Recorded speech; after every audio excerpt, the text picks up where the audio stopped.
आज की इस वीडियो लेक्चर में हम डिस्कस करेंगे 25 most expected MCQs of budget 2021। ठीक है, इससे पहले वाले वीडियो में हमने डिस्कस किया था फार्म बिल 2020 को, हमने डिटेल में एनालिसिस किया था, इसके एमसीक्यूज डिस्कस किए थे। अब हम करेंगे बजट 2021 और इसकी वीडियो हम लोग ऑलरेडी डिस्कस कर चुके हैं वन बाय वन। अगर आपने वो वीडियो देखा था तो आप एलिजिबल या फिर तो आप काफ़ी ज़्यादा एबल हो ये आंसर्स देने के। ठीक है, काफ़ी ईजी लगेगा आपको ये अगर आपने बजट 2021 पढ़ा हुआ है। तो अगर हम बात करें मई 2021 के एग्जाम की, तो मई 2021 का जो एग्ज़ाम है उसके लिए अप्रोक्सीमेटली 1 मंथ पड़ा हुआ है। तो जो हम लोग एक एमसीक्यूज की सीरीज स्टार्ट करेंगे, माइक्रो मैक्रो इंटरनेशनल इकोनॉमिक्स, ठीक है, सभी सब्जेक्ट कवर करेंगे अप्रैल 10th के बाद। ठीक है, 10th से ही हम लोग स्टार्ट करेंगे। तो मे बी ये लाइव हम कोशिश करेंगे कि लाइव टेस्ट सीरीज या फिर जो लाइव एमसीक्यूज है वो डिस्कस करें। ठीक, चलिए, अगर आपने बजट अभी तक पढ़ा हुआ है तो आप काफ़ी ज़्यादा यहाँ पे श्योर कर लो कि 25 में से आपके 20 क्वेश्चन तो आपको आते ही होंगे। ठीक है, 25 में से 20 भी अगर आपको आते हैं बजट में से तो आपकी प्रिपरेशन का लेवल फिर भी बहुत बढ़िया है। ठीक है, कुछ क्वेश्चन इजी पूछेंगे हम लोग, इजी टू मॉडरेट, फिर मॉडरेट टू हाई पे जाने की कोशिश करेंगे। लेकिन आप देखना, अगर आपने बजट पढ़ा हुआ है तो आपको काफ़ी ईजी लगेगा। लेकिन देखना आपके 20 आते हैं या फिर 20 से ज़्यादा होते हैं, तो जितने भी आपके आंसर्स बने करेक्ट, ठीक है, वो लिखना जरूर कमेंट में। और जो भी आंसर्स है अभी कमेंट भी कर सकते हैं आप लोग, ठीक है, वीडियो पॉज करके। So who present the budget in parliament, काफ़ी इजी क्वेश्चन है। ठीक है, स्टार्टिंग हम लोग इजी क्वेश्चन से कर रहे हैं। तो फाइनेंस मिनिस्टर जो है, ठीक, अभी निर्मला सीतारमन जी है फाइनेंस मिनिस्टर, उन्होंने बजट पेश किया है 2021 का। ठीक है, फाइनेंस मिनिस्टर काफ़ी इजी क्वेश्चन था। चलिए, second question is which among the following is not one of the 6th pillar of the budget 2021। 2021 में 6 पिलर्स डिस्कस किए हैं जो बजट आया था अभी। ठीक है, इसमें से कौन सा पिलर नहीं है? Health and wellbeing, physical and financial capital and infrastructure, minimum government and maximum governance and education for all. ठीक है, फटाफट कमेंट करेंगे कि ये आंसर कौन सा करेक्ट है। ठीक है, कौन सा 6 पिलर का पार्ट नहीं है। तो जो करेक्ट आंसर है वो है एजुकेशन फॉर ऑल। ठीक है, एजुकेशन फॉर ऑल करेक्ट जो पार्ट पिलर है वो नहीं है, बाकी 3 जो है पिलर्स हैं। टोटल 6 पिलर्स डिस्कस किए थे। तो अब चेक करते हैं कि 6 पिलर्स वो कौन कौन से हैं यूनियन बजट 2021 के। सो फर्स्ट पिलर है हेल्थ एंड वेलबींग, सेकंड है physical and financial capital and infrastructure, तीसरा inclusive development for aspirational India. ठीक है, इसकी शॉर्ट फॉर्म याद कर लेना, कई बार शॉर्ट फॉर्म भी पूछ सकता है। ठीक है, IDAI। ठीक है, शॉर्ट फॉर्म याद रखना, मतलब फुल फॉर्म पूछ सकता है कई बार कि इसका फुल फॉर्म क्या है। सो नेक्स्ट वन इज री इन्विगोरेटिंग ह्यूमन कैपिटल। री इन्विगोरेट का मतलब होता है कि रीजनरेशन, ठीक है, दोबारा से उसको इंक्रीज करना। सो ह्यूमन कैपिटल को, चाहे एजुकेशन है, हेल्थ है, उसको रीजनरेट करना। ठीक है, नेक्स्ट जो पिलर है वो है innovation and research and development. और 6th पिलर है minimum government and maximum governance. चलिए, next question is who present India's first ever budget. First ever budget अब इसमें दिया हुआ है इंडियाज दिया हुआ है। ठीक है, आफ्टर इंडिपेंडेंस, बिफोर इंडिपेंडेंस ऐसा नहीं दिया हुआ है, लेकिन इंडियाज फर्स्ट दिया हुआ है। तो ये अंडरस्टूड है कि इंडिया का फर्स्ट, मतलब कि इंडिया में जो नंबर फर्स्ट में बजट रिप्रेजेंट हुआ था, बिफोर इंडिपेंडेंस की ही बात हो रही है। ठीक है, जेम्स विल्सन ने बजट पेश किया था 1860 में, और 1860 में ही इनकम टैक्स भी, जो इनकम टैक्स है ये भी शुरू किया था। ठीक है, उसके बाद आफ्टर इंडिपेंडेंस, अगर ऐसा क्वेश्चन आता है तो वहाँ पे मेंशन होगा, आफ्टर इंडिपेंडेंस बजट प्रेजेंट किया था RK शनमुगम शेट्टी ने। ठीक है, और इन्होंने जब बजट पेश किया था, एक सबसे बड़ा फैक्ट इनमें ये है कि 197 करोड़ का बजट था टोटल। ठीक है, 197 करोड़ का बजट टोटल बजट का साइज था, और उसमें से भी 92 करोड़ जो बजट एलोकेशन हुआ था वो हुआ था डिफेंस के लिए। ठीक है, डिफेंस के लिए मतलब 46%, अब तक का सबसे ज़्यादा बजट एलोकेशन है डिफेंस के लिए। चलिए, तो फेब 1860 को शुरू किया था जेम्स विल्सन ने, और 3 टैक्सेस उसके साथ साथ इंट्रोड्यूस किए थे, इनकम टैक्स, लाइसेंस टैक्स और टबैको ड्यूटी। चलिए, next one is forthcoming census could be India's first digital census. How much has been allocated to this? फटाफट आंसर इसका कमेंट करेंगे अगर आपको पता है। तो आंसर इसमें, अगर आपने बजट पढ़ा हुआ है तो डिजिटल सेंसस इस बार फर्स्ट टाइम होगा। ठीक है, फर्स्ट टाइम डिजिटल सेंसस होगा। तो पहले जनगणना होती थी पेपर पेन के थ्रू होती थी। ठीक है, मे भी अब जो जनगणना वाले आएंगे वो पैड वगैरह कुछ लेके आएंगे और डिजिटली डाटा रिकॉर्ड करेंगे। ठीक, तो बजट जो एलोकेशन हुआ है 3768 करोड़ रुपीज़ का। Okay, next one is which among the following is the biggest source of revenue for government in 2021-22? इस टाइप के क्वेश्चन क्रोनोलॉजी में जरूर आएंगे। ठीक है, क्रोनोलॉजी में इस टाइप के क्वेश्चन आते हैं तो बी प्रिपेयर्ड। तो इसमें जो है बिगेस्ट सोर्स ऑफ रेवेन्यू है गवर्नमेंट का। ठीक है, तो बिगेस्ट सोर्स ऑफ रेवेन्यू है वो है इस बार पहले आप कमेंट करिए क्या है, जीएसटी है, कॉर्पोरेशन टैक्स है, इनकम टैक्स है और एक्साइज ड्यूटी है, क्या है पहले कमेंट करिए, फिर हम लोग आगे डिस्कस करेंगे। ठीक, तो अगर राइट आंसर पता है तो हाईलाइट कर गया होगा। तो जीएसटी का शेयर इस बार सबसे ऊपर रहा है। ठीक, तो अगर हम बात करें, ये वाला चार्ट कर लेना, इसका स्क्रीनशॉट ले लेना, यहाँ से क्वेश्चन बनते हैं यहाँ से। तो जो सबसे ज़्यादा शेयर है इस बार वो जीएसटी का है 15%। खैर जो ये वाला है रिवेन्यू, ये तो रिवेन्यू नहीं, ये कैपिटल रिसिप्ट है। ठीक है, कैपिटल रिसिप्ट क्या होता है गवर्नमेंट के लिए, गवर्नमेंट की लाइबिलिटीज़ को लाइबिलिटी को इंक्रीज करता है और असेट्स को डिक्रीज करता है। ठीक, so goods and service tax revenue receipt है, तो इसमें 15%। उसके बाद रिवेन्यू रिसिप्ट जो है tax and non tax, corporation tax direct tax है 13% और इनकम टैक्स 14%। तो पहला इसका क्रोनोलॉजी देख लेना, पहले गुड्स एंड सर्विसेज, दूसरा जो रेवेन्यू रिसिप्ट है वो है आपका इनकम टैक्स, तीसरा है कॉर्पोरेशन टैक्स। ठीक है, चौथे में आता है कहीं जाके एक्साइज ड्यूटी। ठीक, उसके बाद कस्टम्स और नॉन टैक्स रेवेन्यू, और उसके बाद यहाँ पे नॉन डेप्ट कैपिटल रिसिप्ट। इनको क्रोनोलॉजी में लगा लेना अकॉर्डिंग टू देयर वैल्यूज। ठीक, यहाँ पे जो सबसे ज़्यादा शेयर है वो है जीएसटी का। Okay, next one is which among the following is the biggest expenditure for the government in 2021? Biggest expenditure कह रहा है। सेम क्वेश्चन यहाँ भी क्रोनोलॉजी में रिपीट हो सकता है, so be prepared for chronology also. So chronology भी आएगा और इंडिविजुअल क्वेश्चन भी आ सकता है। बिगेस्ट एक्सपेंडिचर रहा है गवर्नमेंट का 21-22 में डिफेंस, उसके बाद centrally sponsored schemes, centrally sector that is central sector schemes and interest payment. ये क्वेश्चन 2016-17 में किसी एक ईयर में डायरेक्ट क्वेश्चन आया था। ठीक है, यूजीसी नेट में डायरेक्ट क्वेश्चन ये आया था इकोनॉमिक्स पेपर में। तो यहाँ पे जो सबसे ज़्यादा शेयर है अभी बिगेस्ट शेयर है एक्सपेंडिचर का वो है इंटरेस्ट पेमेंट का। चलिए देखते हैं कितना है। ठीक है, तो इंटरेस्ट पेमेंट का है वो 20% अप्रॉक्स, 20% इंटरेस्ट पेमेंट है। उसके बाद आप लोग शेयर देखना, states share of tax duties, ठीक है 16%। उसके बाद सेंट्रल सेक्टर स्कीम 13%। ठीक, finance commission and other transfers 10%। और भी चीज़ें देख लेना जैसे सब्सिडीज़ हैं या फिर सेंट्रली स्पॉन्सर्ड स्कीम है, ये चीज़ें। चलिए next one, arrange the decreasing order of tax collections. ठीक है, अगेन क्रोनोलॉजी कर लो, या फिर कुछ क्वेश्चन ऐसे हैं जो इनके डेट ऑफ एस्टेब्लिशमेंट से भी आ सकता है। ठीक है, क्वेश्चन क्रोनोलॉजी में कॉर्पोरेशन टैक्स कब आया था या फिर इनकम टैक्स कब आया था, एक्साइज ड्यूटी कब शुरू हुआ था। तो यहाँ पे हमें अरेंजिंग करना है डिक्रीजिंग ऑर्डर में टैक्स कलेक्शन की। ठीक है, जो कलेक्शंस कम परसेंटेज है, जो कम परसेंटेज है वो पहले आएगा और जो ज़्यादा परसेंटेज है वो बाद में आएगा। ठीक, चलिए 7th का एक होमवर्क है आपके लिए, इसको कमेंट में जरूर पोस्ट करना। ठीक है, कमेंट पोस्ट कर देना कि क्रोनोलॉजी में क्या आंसर करेक्ट होना चाहिए। अभी तक माइंड में स्ट्राइक कर गया होगा वैसे। चलिए next one, central university to be set up in which among the following university या सॉरी स्टेट। ठीक है, according to this budget. So जो सेंट्रल यूनिवर्सिटी ओपन होगी वो होगी लेह में। ठीक है, जो कैपिटल है लद्दाख की। Okay, next one, the fiscal deficit is estimated to be how much percentage of GDP in 2021-22 as per union budget 2021। तो इसमें जो टोटल इस बार की रही है, ठीक है 2021 का जो 2020 का रहा है फिस्कल डेफिसिट, वो तो रहा है 9.5। ठीक है, 9.5 का फिस्कल डेफिसिट रहा है। लेकिन अभी जो 2021-22 का है वो एस्टिमेटेड कितना है 6.8। ठीक है, 6.8 है।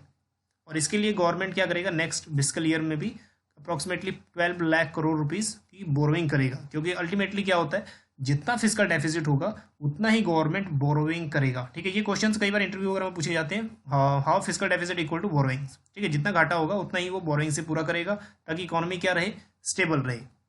ठीक, तो 6.8 का जो है अभी टारगेट है, एस्टिमेटेड है, और 9.5 रिवाइज है 2020 का। ये भी याद में रखना, ये कभी बार रिवाइज आ जाता है।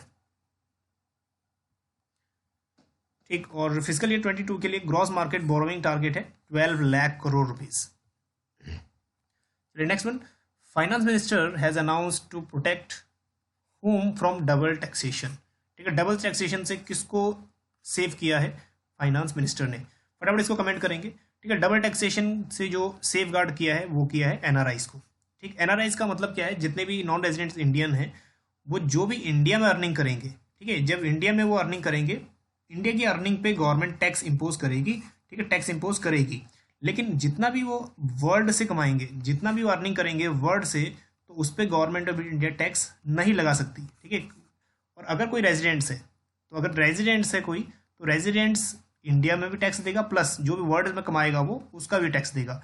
लेकिन कंडीशन ये है कि जो व्यक्ति यहाँ पे 1 साल से अपनी इकोनॉमिक एक्टिविटी दे रहा है वो तो नॉन रेजिडेंट्स है, लेकिन अगर वो 1 साल से ज़्यादा हो गया उसको तो रेजिडेंट्स बन जाएगा, तो उसको इंडिया से भी टैक्स देना पड़ेगा और वर्ल्ड से भी देना पड़ेगा। तो डबल टैक्सेशन से बचाने के लिए जो कोविड-19 के कारण जो एनआरआई यहाँ पे फंस गए थे उनको 1 साल से ऊपर हो गया था, ठीक है, अब वो एलिजिबल हो गए थे इंडिया में टैक्स देने के लायक भी, और वर्ल्ड टैक्स इम्पोज भी होगा उन पर जितना भी अर्निंग करेंगे बाहर से, ठीक है। तो यहाँ पे दोहरी डबल टैक्सेशन पड़ रहा था उनमें।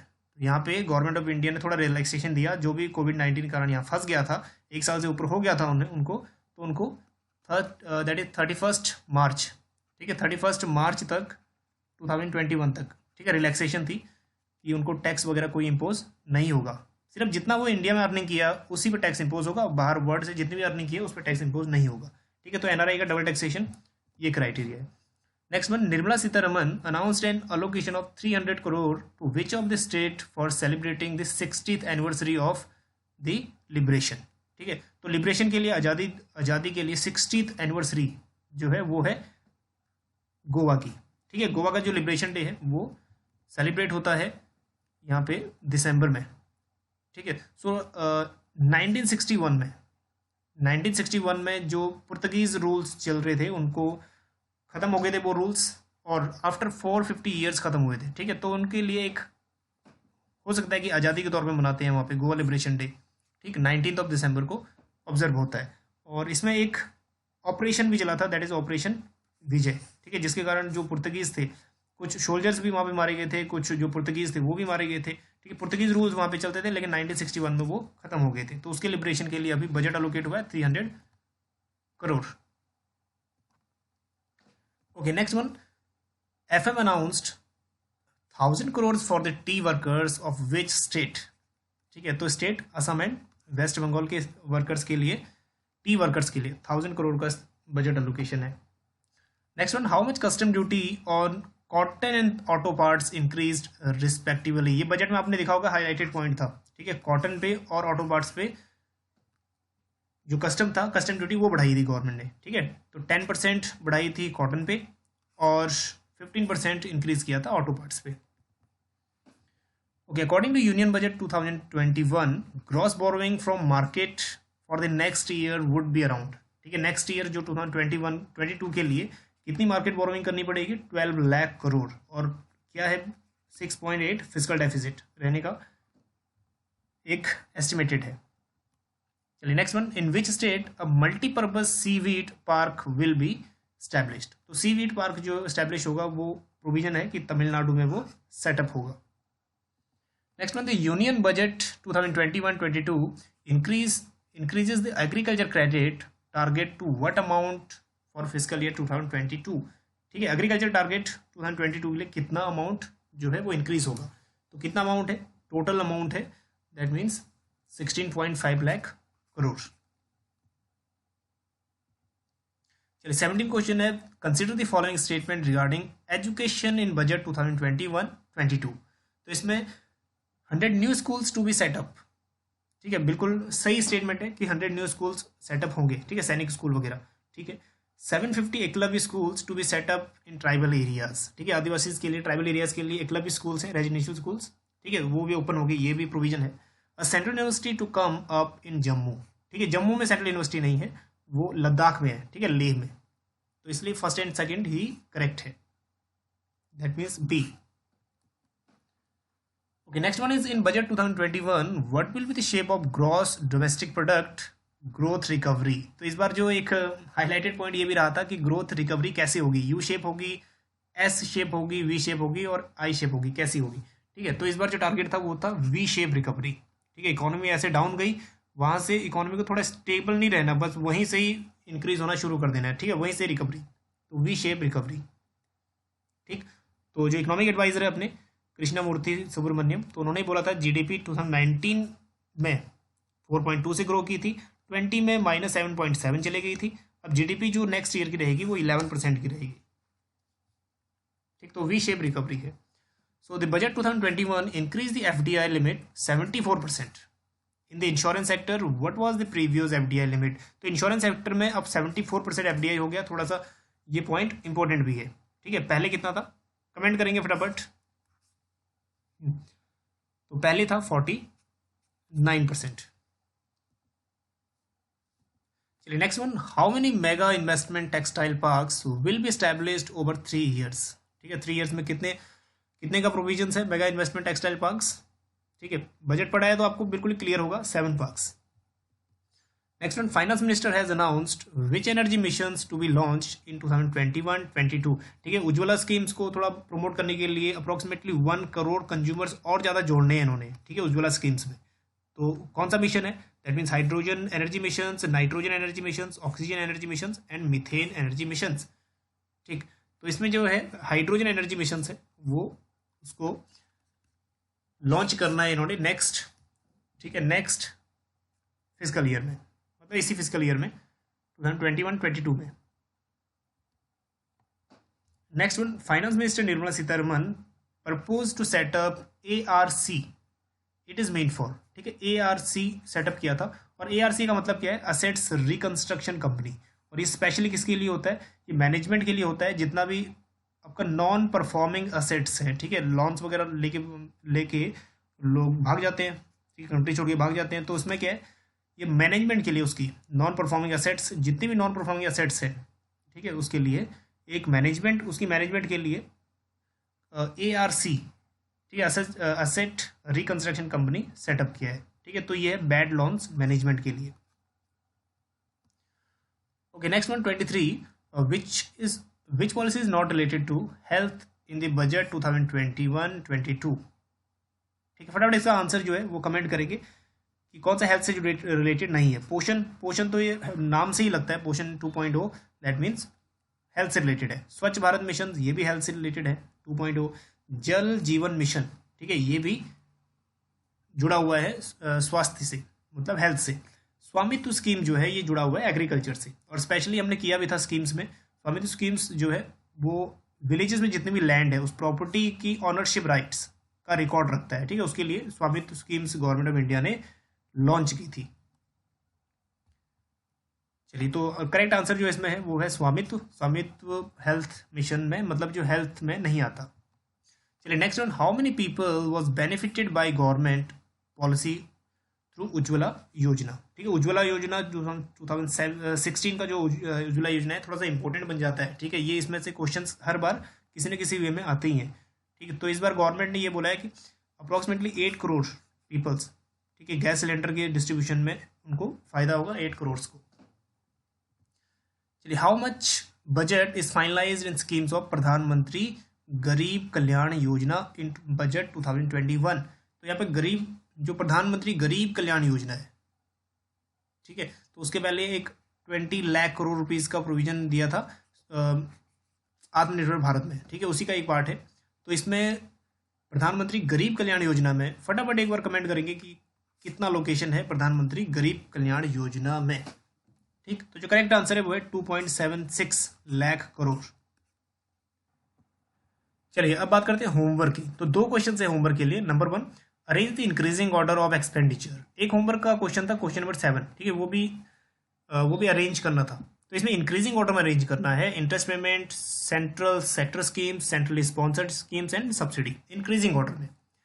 नेक्स्ट क्वेश्चन है, आत्मनिर्भर Bharat package is how much percentage of total GDP। ठीक है, 20 लाख करोड़ का जो टोटल पैकेज था वो GDP का कितने परसेंट था, 13%, 12%, 11%, 10%। ठीक है, क्या आंसर है इसको थोड़ा सा पोस्ट करेंगे कमेंट में।